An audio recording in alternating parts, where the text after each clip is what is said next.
وقياسي كوي كنتني قاريان كنتني كوقف أو صوماليا marka la isku daro familka caruurta kullaha magac Soomaali ku jooga dhanba waa kooyi konton taas micnaheedu marka waxay ka dhigantaa qof walba oo Soomaali oo halkan jooga adiga waa taqaanaa waasnaqanaha iyaguna way ku yaqaanaan kullaha Soomaali inta ilmaha laga qaataa mise ilmaha laga qaataa mise ilmaha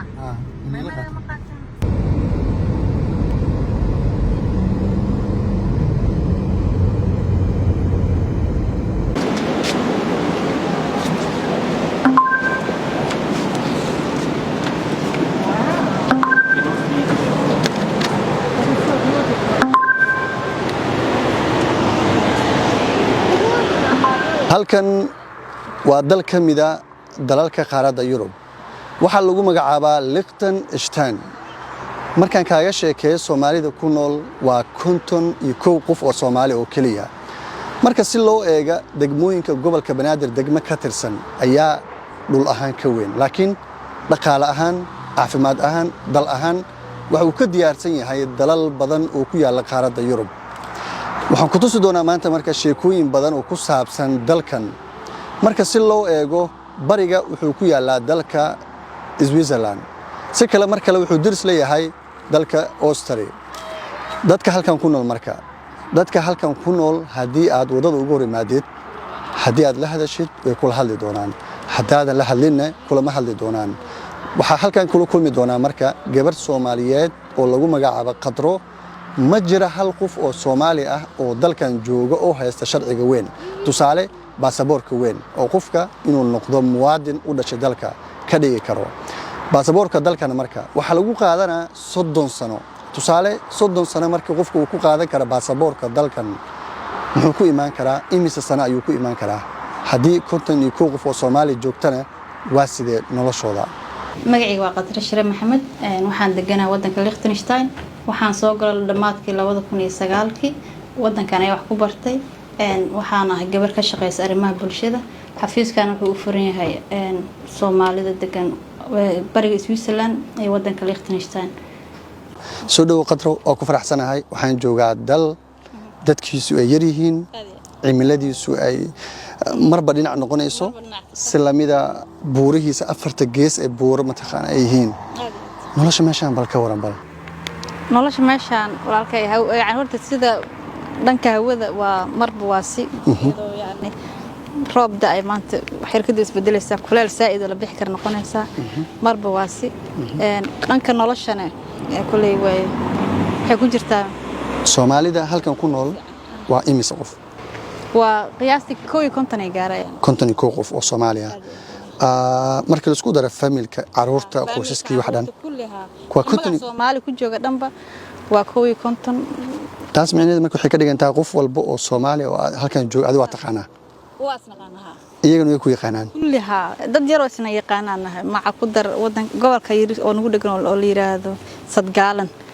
eegna waxa jir Soomaali kale oo eegna xogaa yar naga badan inteena waa isnaqaan afar restaurant wadankan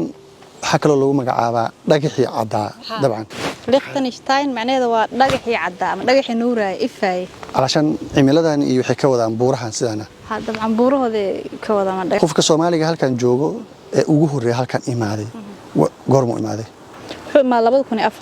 2004 dhamaad 2003 sharciyiisa marka bal ka waran ma jiraan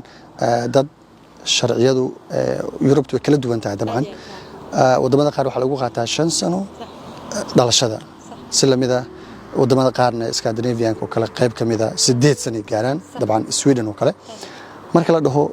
Switzerland dadku waxay sheegaan inaan laga qaadanin sharciga weyn ee adag tahay Jarmalka oo kale sidoo kale dhagaxii cadda marka waan joogna hadda sharciyadiisa bal ka waran hadii arabna Soomaali badan inay imaado aan ku abuurnabo aad horta Liechtenstein oo macnaheedu yahay dhagaxii cadda sharciyadeedu horta way adag yihiin hadii la yiraahdo baasaboorka oo wadamada kale 5 sano 10 sano daa gaarsid laga yaabo rajaal leedahay baasaboorka ku qaadanayso laakiin Liechtenstein saas way ka duwan tahay waa inaad sugtaa muddo 30 sano ah 30 sano marka gaartid kadib lagu codeeyo lagu yiraahdo yaa i codeynay جماعة ku codeynaa علشان كمان ده waxa ka wada degmado kale maamulka degmadaas lagu codeynaa lacag yar dhiibaysa qidme li qofkan sharciyan mu istaahilaa kadib hadii yani ku ogolaadaan qaadanaysa dhanka kale sharciyadana waxay kala mid tahay wadanka Switzerland oo ayadana interviewgaada iyo يعني waxa sheegatida ku xiranta sharciyada ay bixiyaan marka waa sida Swiss-ko kale F iyo A iyo F B iyo C way F qofka haysta marka noloshiisa waa sidee F qofka haysta wuxuu shaqaysan karaa markuu shaqaysto oo shaqo 100% helo oo damaanad leh kadib uu guri raadsan karaa oo ka bixi kara banaanka noolaa raashan F intuu haysto kaamu ku noolaana kama bixi kara kaamu inuu shaqaysto luqadii barto 5 sano markuu joogo F-ta haysto oo shaqo helo wuxuu dalba karaa sharci leeyahay B oo ayadana deganaansho rasmi ah sharcigaas markaa inta kooraysa marka kaamu ku noolaana guri ma la siinayo guri waxay ugu xiran tahay inuu qofkii shaqo tago 100% shaqo helo oo marka shaqada ay noqoto shaqo aan istaagaynin oo soconayso shaqo furan kadib uu helaa halashan shaqo waxa waaye abadiyan inuu haysto okay qofka Soomaaliga markuu halka imaanayo dabcan daadiis waxay noqon kartaa 20 ilaa 25 sano inta u dhaxaysa 20 ilaa 30 sharciga weyn marka wuxuu ku qaadanayaa 30 sano ilaa 30 uu ku imaaday ama 25 uu ku imaaday daadiisi waxay noqonaysaa 60 jir markuu baasaboor oo dhagax cadaa qaato muxuu soo kordhi karaa waa qofkii markaad noloshiiba ka sii rajo dhigay laakiin rajada aan wanaagsan waxay tahay caruurteen markay 18 gaarto xaqi u leeyihiin inay helaan baasaboorka intaas ay qof Soomaaliya oo baasaboorka weyn haysta halkan joogo ma jiro يعني dad anaga soo horeeyay 2004 imaaday annaga ku soo xigno 2009 ka imaanay dadka ugu badan oo laqtan soo galo gaar 300 oo Soomaali aniga kamid ahaa badankoodana yani waxa la dhahaa wadanka uu yar yahay isaga nooban isaga baxa qaata baawra dadka markaas under age ka ahaayo wadanka sharci u degan wuxuu yahay in qofka under age ka aan wadanka laga saari karin oo yani sidii wax 18 ka yar under age dadkaas iyo dadka markaas xanuunsanaa iyo dadkaas ay reebeen kuwa kale waxay dhaheen wadankan uu yar yahay u jeedaan iska baxa waxba niima heen boqol la siiyaa farmay ka dhigteen marka way ka tireen faraha way ka tireen okay Switzerland wadankan cilaaqaadka ka dhaxeeya waxa la sheegaa dhaqaalaha ugu badan ee Swiss-ka inuu yaalo dalkan bangiyada ugu waaweyn lacagaha dawladda halkaas in meel yar oo halkan ay keed u tahay haddana waa laba dal oo kala madax banaan okay lacagtiina waa lacagta Swiss-ka waa Swiss franc luqadiina waa Jarmal علشان marka luqada Jarmalka luqada Swiss-ka iyo luqada wadankan waa isku mid lacagtina waa isku mid waa magaalo yar oo ka tirsan Swiss-ka airport ma lahan diyaarad qaas oo iyaga wadankooda ma lahan waxa dhan waxay la wada Switzerland marka aad ina maanta duushid waa inaad tagto Zurich ama Jarmalka ama Basel ama Austria marka ma lahan tareenana ma lahan tareen waxa jira Liechtenstein yani oo leeyahay Swiss-ka ama Austria oo istaago saacadii mar soo maro kaliya bas magaalada waa bas waxa leedahay waxa ka jira bas ma sheeg inay share kale waxa Swiss-ka ay la leeyihiin hoose laakiin wax official ama diyaarad ama tareen ee Liechtenstein leedahay ma ark ma jiro kontoni kooga qof ee Soomaaliga ee ku nool wadankan imise qof halkan ku dhalatay daahan caruurta 15 oo ilmo ah ku dhashay wadankan iyagu waxay xaquuq leeyihiin marka oo idinka ka duwan baasaboor goorma qaaday karaan shuruudo kulli u degsan shuruudo markay soo buuxiyaan 18 sano ay dhaafaan kadib yani loo codsan karo laakiin wali ma jiro qof Soomaali ah oo qaatay waayo dadkeen badan wuxuu soo galay 2009 ka marka waxa arki doona markay caruurta gaaraan 18 markaas aan dhigi karnaa anaga waa weyn caruurta weynoo heshay laakiin rajo waxa leenahay in caruurta ay helayaan waxbarashadiisa iyo caafimaadkiisa iyo dhaqaalaha ama shaqada kale marka muxuu kaga duwan yahay wadamadan kale ee Yurubta waxyaabo badan ugu duwan yahay shaqada kale way fiican tahay dhaqaalaheeda kale caafimaadkiisana uu yani heer sare waay caafimaadka lacag bish lacag yani lacag waxa jirto oo bil walba la bixi ama xanuunsan ala qaf laga rabo 300 iyo 300 ilaa adeeg على قف لعقت ودنكان ها 300 يكون هدي قفك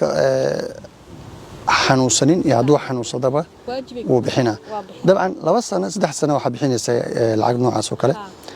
hal marna ma aad tagin isbitaal maxaa soo kordhaya wax soo kordhaya malaha lacagtaas waajib waa okay qofka aan shaqeynin marka ee dawladdu lacag siiso kale 300 ma ka go'i kartaa qofka 300 waxaa ka bixinaa markaa socialka iyaga haystaa ka bixinaya sanadkan waxaa jirta lacag loo soo celiyo caafimaadka oo qofka dhaqaalihiisa oo hooseeya lagu kabo marka duu socialka ku caawiyo oo ka bixiyo caafimaadka lacagta ayaga qaadanayaan haddii aad shaqaysatid dhaqaalaha laakiin uu jirayna taas adiga qaadanaya marka shaqay ama shaqayn waajib ku tahay caruurta free Soomaalida halkan ku joogto marka iyaga ma isguursado mise Soomaali iyo Swiss-ka kalluumaysi u doontaan labadaba ma jiraan Soomaali inta degan isguursatay way jiraan si ilmo badan inta loogu dhalo ilmaha yani dumarka Swiss-ka ka soo guursa qaar Soomaali kale imaadeen qaar yani wadamada dariska Yurubta isku keenista kale ma waxa la isku xujeeyaa caruur kale mise haddii Soomaali hadda aad tagtid oo soo guursatid ninkaaga si fudud u kaysan kartaa shuruud maxaa shuruud waxay tahay in qofka uu haysto shaqo abadiyane gurigaas iyo qofka uu keenayo uu bixi karo caafimaadkiisa iyo ilaa 5 sano laakiin qofka haduu yimaado isla maanta uu shaqo tagi karo oo isbixi kara qofka daakeentay haduu isbixiyo dhaqaaliga kubcay qofka waxay noqon markaa inuu isdabaro caafimaadkiisa bixiyo kiradiisa bixiyo iyo holiisa kale haddii aadan shaqeynin kale marka waxaas soo yeelatid ma keeni kartaa halkan waan waajib inaad shaqeysaa laakiin caruur la isku xujeenayo tusaale inaa ilmo laga rabo ina soo dhasho kale may tusaale waa baxday Soomaaliya tagtay nina guursatay waa imaaday adii nick ilmo maniga dhaxayaan xujo noocaas oo kala sida wadamada qaar waayo waxa jirto dad xagga isku soo guursay iyaga caruur isku dhalan la keenay dad caruur isku dhalo la keenay way jirtaa laakiin dad yani ma jirto qof aan shaqeynin oo qof kale keenay ma jirto waa ilaa laakiin ina shaqeysatid ma jiraan marka dad Yurubtan kale ka imaaday idinka inay imaaday tusaale diid muu kala soo siiyay farad Dublin leh halka markay imaadaan malcafiya sharci ma hela ma afiyaan laakiin وجوه قفك على علنا إنه قف مركا وحنوسية أما علة عافمات أما شروط ألوج علي كرين أجرت أما قفك وأنا رأيت جهة أنتوا كقان قاري مركا قار سجان مركا مشاريع سينا أم ويعلنا لكن أنت بدن وإنه قفك يعني ويعلنا ولا هذا وحيد جروح لي فقسنا بيلدون أو اللي رادتك وين وحبرك كران ولدهين يعني ما أنت قف وين أتوح برشة كارد ما تلدهين حرورته كلا وحبرشة في عني هذا هاي marka dhanka waxbarashada aad ay u fiican tahay marka Soomaalida ku yartay halka waa ku yarnaha laakiin diin ilaa imaadana sharciyeedina adag lama heli karo sharciyada adag oo hadii mar afar leedahay interviewgaad oo aad u fiicnayn oo kale way ku celinayaan oo waa gartay Soomaalida marka halkan joogto kale dabcan waxa jira Soomaalida qaar jaalidaha qaar waa isdagaalaan qabiil loo kala baxaa qaar masaajidada isku dagaalaan كنتني كو قف وهالكان جوكتو نلاشود واسدة إسجعيلة كإسجعيليين تسأله كنتني كو قف وهال ضلنا كنول ضل كي ما قيب قف وكنول يا مركز أركتان معاهن كددن كأيلان كرتان علشان محبذة دتك سومالي اسكو قبي كران وكله ورت مركو هر waxaa dhigi jirnaa anaga jaaliyada sameeysanayna dad yaani jaaliyad laho isku xirana ahaanayna marka waxaan aragnay in wadamo gobolada nagu dhagan oo Swiss-ka oo kala jaaliyada iyo maamulka ka dhisnaa wixii ay shaqay waayeen dadkii ku kala fogaanayaan wixii la isku dagaalay anaga markaas waa ka tanaasulno waxda jaaliyada iyo malaataas saasa dhalinaysa in dad isku xiran wada shaqay markay isku yaani isku baahdaan kulmi karaan dalkan oo aad ku nooshiin masaajid ku yaala كويالها مساجد تركيا iyo Albania كويا Soomaali masaajid imaamusho ma lihin anaga laakiin masaajid Turkiga waxa jiro oo caruurtana Turkida Quraan ku baraan oo mar dhow la furay oo caruurta geysan karno marka saasay tahay Turkida inta badan waxay ku hadlaan luqadooda ay rabaa inay hormariyaan marka caruurta waa geynaa oo Quraankaasi waxa ka faa'iideysan laakiin ma aha sidii ay rabna maadaama masaajid Soomaali u baahnaan waa u baahnaan insha Allah inaga helnaan rajeynayna Ilaahay